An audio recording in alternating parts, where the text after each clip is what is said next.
Hello friends, हम दिल्ली सल्तनत का अध्ययन कर रहे थे और आज दिल्ली सल्तनत का ये अंतिम वीडियो होगा। और आइए पहले क्वेश्चन पे चर्चा करते हैं। ईरानियन यानी ईरानियों की बात है। ईरानियन का मतलब क्या हुआ? ईरानी। ईरान के लोग, ईरानियों ने सिंधु को हिंदू कहा। जो सिंधु नदी है उसे क्या कहा इन्होंने? हिंदू कहा, जो कालांतर में हिंद बन गया। ये बात सही है। ईरानियों ने सिंधु नदी को हिंदू कहा जो कालांतर में हिंद बन गया। 1424-25 में 1424-25 ईस्वी में सकरुद्दीन यजदी, व्यक्ति का नाम क्या है? सकरुद्दीन यजदी द्वारा लिखित जफरनामा में हिंदी शब्द का पहली बार प्रयोग किया गया है। ध्यान रखना है, 1425 1424 1424-25 या अपन कह सकते हैं 15वीं सदी। 15वीं सदी सकरुद्दीन यजदी द्वारा लिखित जफरनामा में हिंदी शब्द का पहली बार प्रयोग किया गया। हिंदी भाषा का उदय सौर सैनी और अर्धमागधी भाषाओं से माना जाता है। ये बात भी सही है। यानी पूछा गया कि कौन सा कथन सही नहीं है, ये पूछा गया है। ये भी सही है, ये भी सही है, ये भी सही है। यानी हिंदी भाषा का उदय सौर सैनी तथा अर्धमागधी भाषाओं से माना गया है। पृथ्वीराज विजय हिंदी साहित्य का प्रथम महाकाव्य माना जाता है। ये गलत है। पृथ्वीराज विजय नहीं, पृथ्वीराज रासो, जो किसने लिखा है? चंद्रबरदाई ने। पृथ्वीराज रासो को हिंदी साहित्य का प्रथम महाकाव्य माना जाता है, तो ऑप्शन हो जाएगा डी।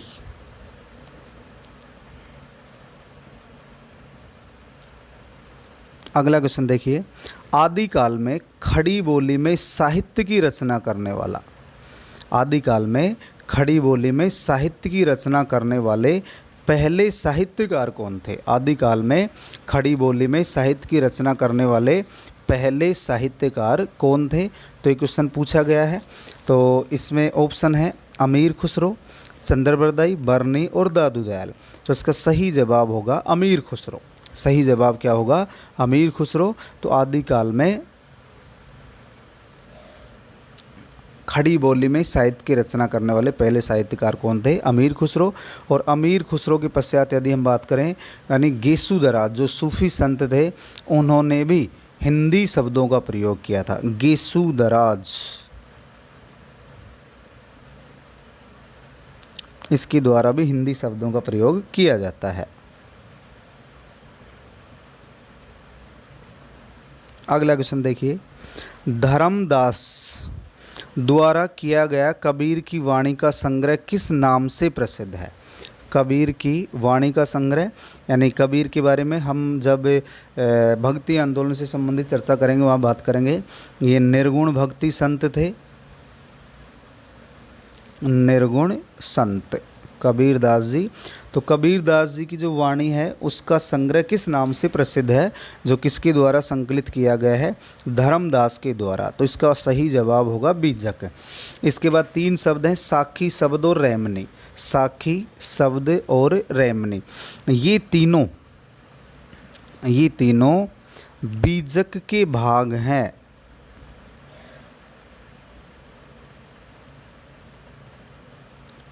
ये तीनों किसके भाग हैं? बीजक के भाग हैं। ध्यान रखना है।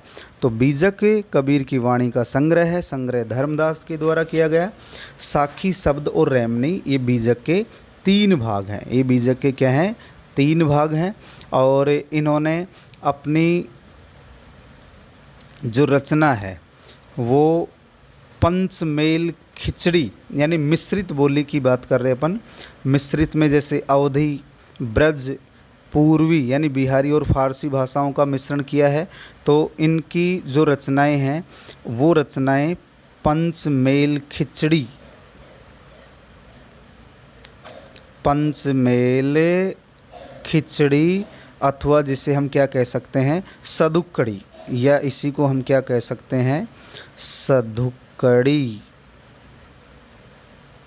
इस नाम से भी जानते हैं। तो ये इसका ऑप्शन हो जाएगा ए।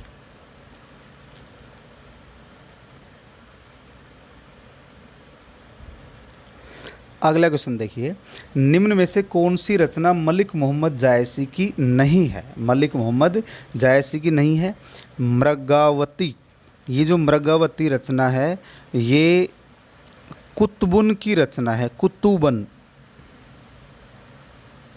कुतुबन, इसकी रचना किसने की है? कुतुबन ने की है। और ये कुतुबुन कौन थे? ये शेख बुरहान के शिष्य थे। शेख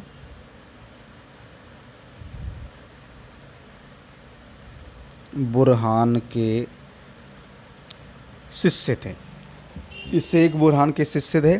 इसके बाद पद्मावत, अखरावट और आखिरी कलाम, ये तीनों जो रचनाएं हैं ये किसकी हैं? मलिक मोहम्मद जायसी की।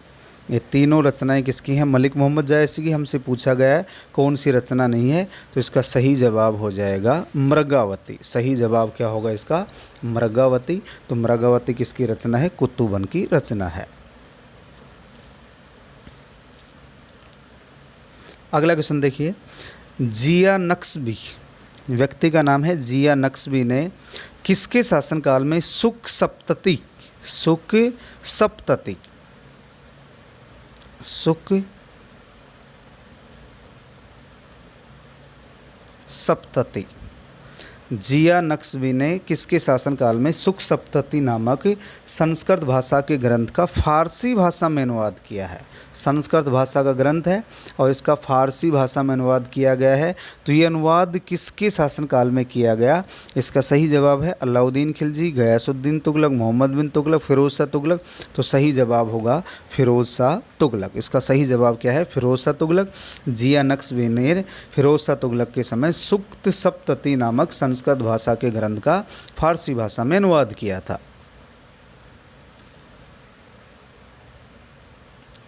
अगला क्वेश्चन देखिए, सल्तनत काल में सल्तनत कालीन चित्रकला का पहला उल्लेख, सल्तनत कालीन चित्रकला का पहला उल्लेख हमें कहाँ देखने को मिलता है? या किसने इसका उल्लेख किया है? बैहाकी, आफीफ, अमीर खुसरो, जियाउद्दीन बरने। तो इसका सही जवाब होगा बैहाकी। इसका सही जवाब क्या है? बैहाकी। अगर हम बैहाकी की बात करें, इसके द्वारा लिखा गया गजनवियों का इतिहास,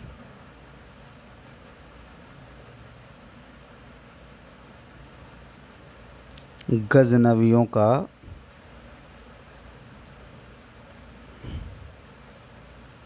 इतिहास, यानी सल्तनत काल में चित्रकला का जो पहला उल्लेख हो कौन करता है? बैहाकी। विद्वान का नाम क्या है?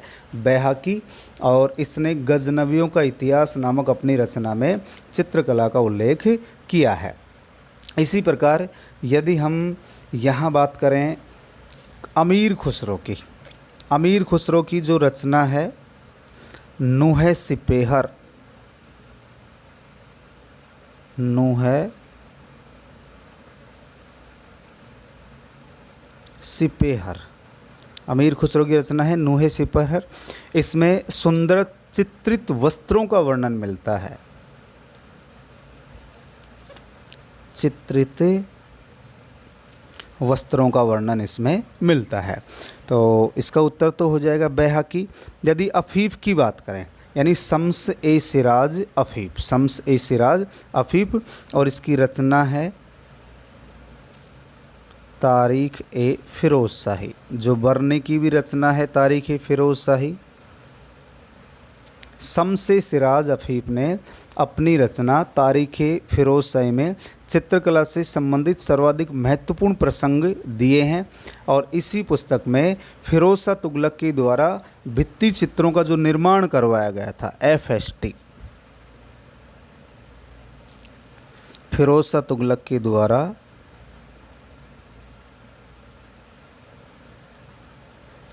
जो भित्ति चित्र बनवाए गए थे उसकी जानकारी हमें यहाँ इसमें देखने को मिलती है। तो इसका सही जवाब हो जाएगा बैहाकी। अगला क्वेश्चन देखिए,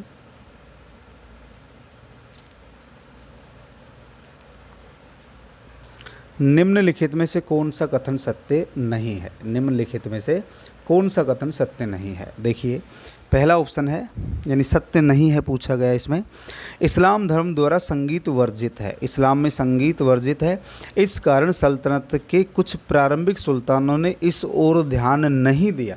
सही बात है, इस्लाम धर्म में संगीत प्रतिबंधित है, इसलिए सल्तनत काल के जो कुछ प्रारंभिक सुल्तान थे उन्होंने संगीत की तरफ कोई ध्यान नहीं दिया। तुर्क आक्रमणकारी अपने साथ रबाब और सारंगी जैसे कई वाद्य यंत्र भारत लेकर आए। ये बात भी सही है, ये बात भी सही है, यानी तुर्क अपने साथ रबाब और सारंगी जैसे कई वाद्य यंत्र भारत लेकर आए। अमीर हसन देहलवी को उसकी गज़लों के कारण भारत का सादी कहा जाता है। अमीर हसन देहलवी को उसकी गज़लों के कारण क्या कहा जाता है? भारत का सादी कहा जाता है। और जियाउद्दीन बर्नी को मध्यकालीन संगीत का संस्थापक, जियाउद्दीन बर्नी को नहीं, अमीर खुसरो, अमीर खुसरो को मध्यकालीन संगीत का संस्थापक माना जाता है। तो इसका सही जवाब हो जाएगा डी।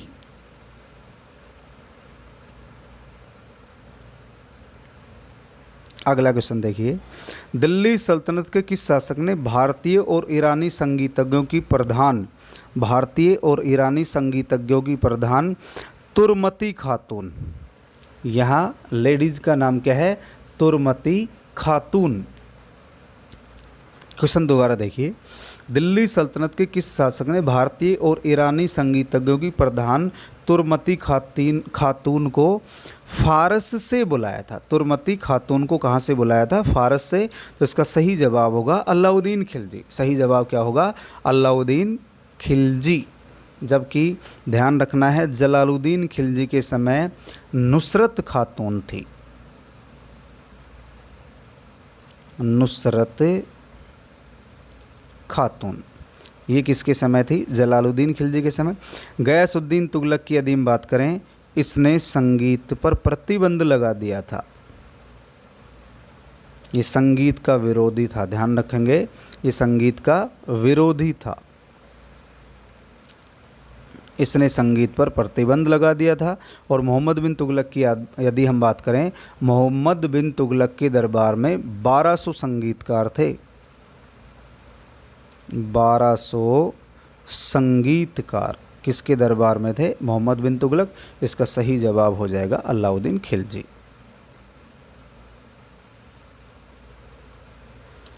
अगला क्वेश्चन देखिए, किस शासक ने दक्षिण भारत के तत्कालीन महान संगीतज्ञ, दक्षिण भारत के तत्कालीन यानी उस समय का महान संगीतज्ञ था जिसका नाम है गोपाल नायक, संगीतज्ञ का नाम क्या है?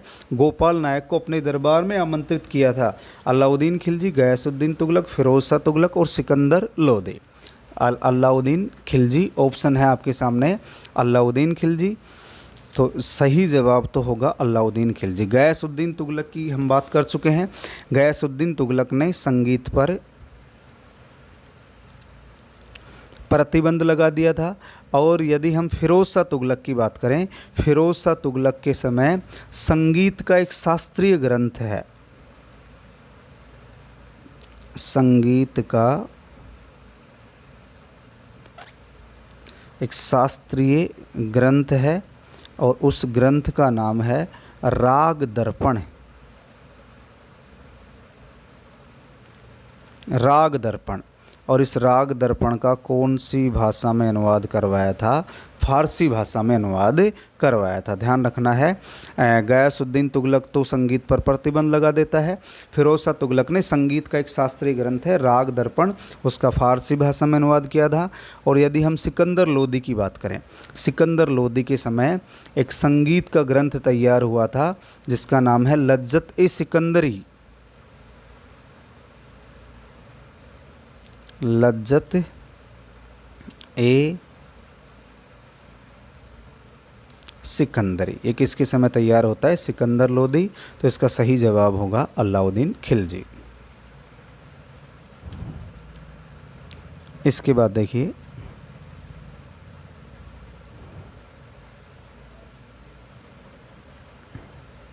अगला क्वेश्चन है, सल्तनत कालीन संगीत कला से संबंधित सत्य कथन नहीं है। संगीत कला से संबंधित सत्य नहीं है। गयासुद्दीन तुगलक के शासनकाल में संगीत को निषिद्ध कर दिया गया, ये सही बात है। गयासुद्दीन तुगलक संगीत का विरोधी था, इसने संगीत को निषिद्ध कर दिया था। मोहम्मद बिन तुगलक के दरबार में 1200 संगीतकार रहते थे। मोहम्मद बिन तुगलक के दरबार में कितने संगीतकार थे? 1200, ये बात भी सही है। फिरोज शाह तुगलक के राज्यारोहण, यहाँ है राज्यारोहण के समय 21 दिन तक संगीत संगोष्ठी का आयोजन किया गया। कितनी बड़ी बात है, राज्यारोहण के समय 21 दिन संगीत संगोष्ठी का आयोजन किया गया। और वो शासक कौन था? फिरोज शाह तुगलक। लज्जत ए सिकंदरी नामक संगीत ग्रंथ की रचना बहलोल लोदी, बहलोल लोदी नहीं, अभी इसकी हम चर्चा कर चुके हैं, सिकंदर लोदी। तो डी ऑप्शन सही हो जाएगा, यानी लज्जत सिकंदरी नामक जो ग्रंथ है वो किसके समय तैयार होता है? सिकंदर लोदी के समय।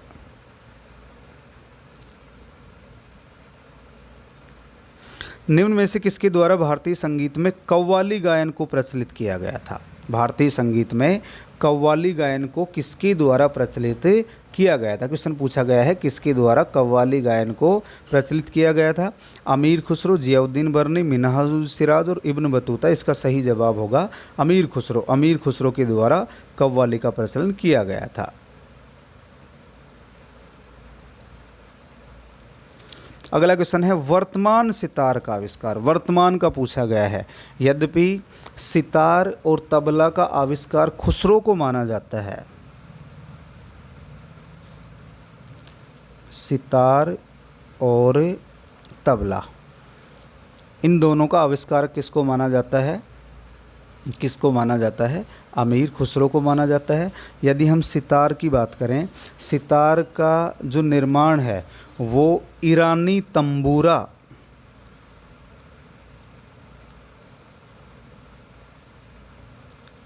ईरानी तंबूरा और भारतीय वीणा, इन दोनों का मिश्रण माना जाता है।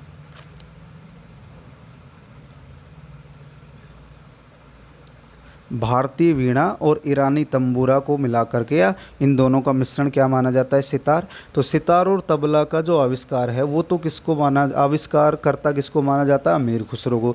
लेकिन क्वेश्चन पूछा गया कि वर्तमान सितार का आविष्कार किसके द्वारा किया गया था? इसका सही जवाब होगा खुसरो खां। इसका सही जवाब होगा खुसरो खां। और ये खुसरो खां सदारंग का भाई था। इस सदारंग का भाई था, सदारंग का भाई है। इसके द्वारा इसका यानी वर्तमान सितार का आविष्कार किया गया था। इसके बाद ऑप्शन में एक नाम दे रखा है हुसैन शाह सरकी। एक शासक का नाम दे रखा है हुसैन शाह सरकी। तो हुसैन शाह सरकी की यदि हम बात करें, जौनपुर का शासक था। ये कहाँ का शासक था? जौनपुर का।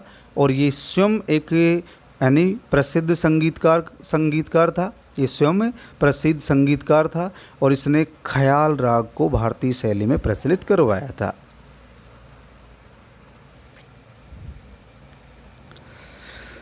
इसके बाद देखिए दोस्तों, जौनपुर के किस शासक को ख्याल गायकी नामक नवीन शैली के आविष्कारक, ख्याल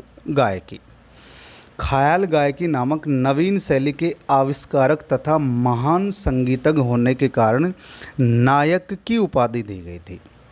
जौनपुर के किस शासक को ख्याल गायकी नामक नवीन शैली के आविष्कारक तथा महान संगीतज्ञ होने के कारण नायक की उपाधि दी गई थी? तो शासक का नाम पूछा गया है कृष्णदेव राय की। यदि हम बात करें, ये विजयनगर का शासक है, इसने भी संगीत को बढ़ावा दिया है, विजयनगर।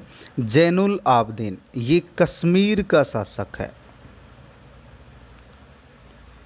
जैनुल आबदीन की यदि हम बात करें, ये कहाँ का शासक है? कश्मीर का। और इसके समय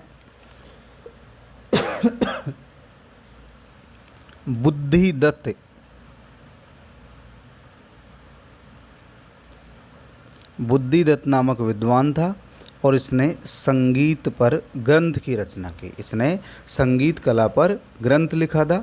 और जैनुल आबदीन की बात करें, ये स्वयं एक संगीतकार था, स्वयं भी एक संगीतकार था। इसके बाद हम बात करते हैं बाज बहादुर, ये मालवा का सुल्तान था।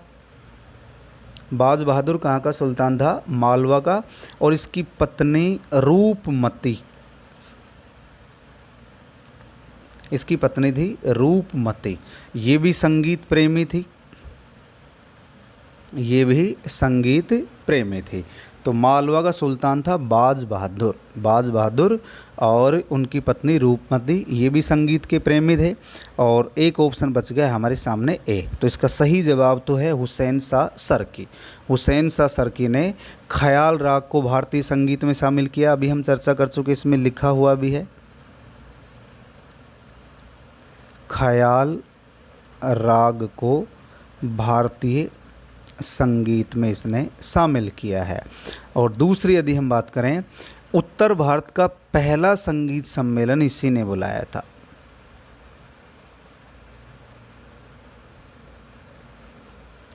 उत्तर भारत का पहला संगीत सम्मेलन, अगर हम संगीत सम्मेलन की बात करें तो उत्तर तो हुसैन शाह सरकी हो जाएगा। जयपुर की यदि हम बात करें, जयपुर में संगीत सम्मेलन का आयोजन सवाई प्रताप सिंह के समय होता है। सवाई प्रताप सिंह के समय जयपुर में संगीत सम्मेलन का आयोजन होता है। तो इसका सही जवाब हो जाएगा हुसैन शाह सरकी।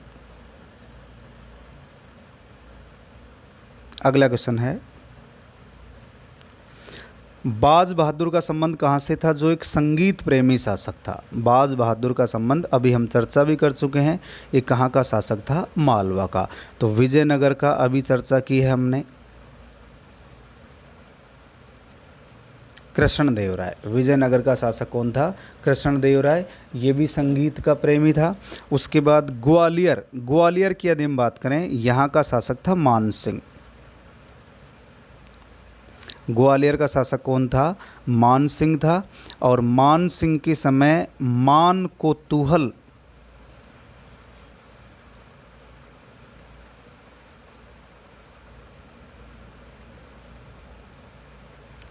मान कोतूहल, मान सिंह के समय मान कोतूहल नामक संगीत ग्रंथ, ये संगीत से संबंधित ग्रंथ है।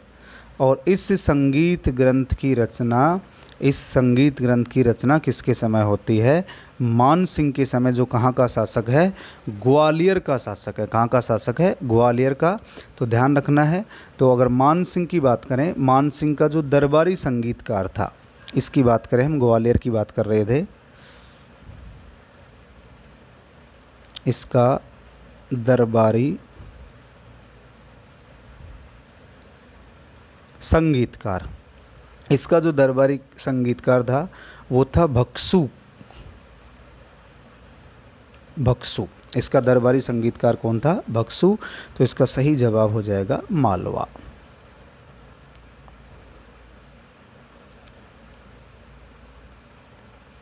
और अगला क्वेश्चन आ ही गया, भक्सु किस शासक का दरबारी संगीतकार था? भक्सु किस शासक का दरबारी संगीतकार था? तो इसका सही जवाब हो जाएगा, अभी हम चर्चा कर चुके हैं, मान सिंह, जो कहाँ का शासक है? ग्वालियर का। मान सिंह कहाँ का शासक है? ग्वालियर का। सही जवाब ही हो जाएगा। तो दोस्तों, ये था दिल्ली सल्तनत से संबंधित महत्वपूर्ण प्रश्नों का संग्रह। और अगर हम इसी से संबंधित बात करें, असम का जो प्रसिद्ध संगीतकार था वो शंकर था। शंकर, शंकर देव, ये असम के प्रसिद्ध संगीतकार थे। बंगाल की यदि हम बात करें, बंगाल में संगीत से संबंधित प्रमुख भक्ति संत कौन थे? चैतन्य महाप्रभु। चैतन्य प्रभु, ये कहाँ से संबंधित थे? बंगाल से संबंधित। इसका उत्तर होगा मान सिंह। तो दोस्तों आज की वीडियो में इतना ही। हमने दिल्ली सल्तनत से संबंधित जो भी महत्वपूर्ण क्वेश्चन थे उन सभी क्वेश्चनों का अध्ययन कर लिया है। इसके बाद हम नया टॉपिक लेंगे और वो टॉपिक होगा मुग़ल काल। यानी इसके बाद मुग़ल काल से संबंधित जो भी 600-700 क्वेश्चन जो भी तैयार किए जाएंगे, जो भी क्वेश्चन तैयार करेंगे उन क्वेश्चनों का हम डिटेल से अध्ययन करेंगे। तो आज के वीडियो में इतना ही। जय हिंद, जय भारत।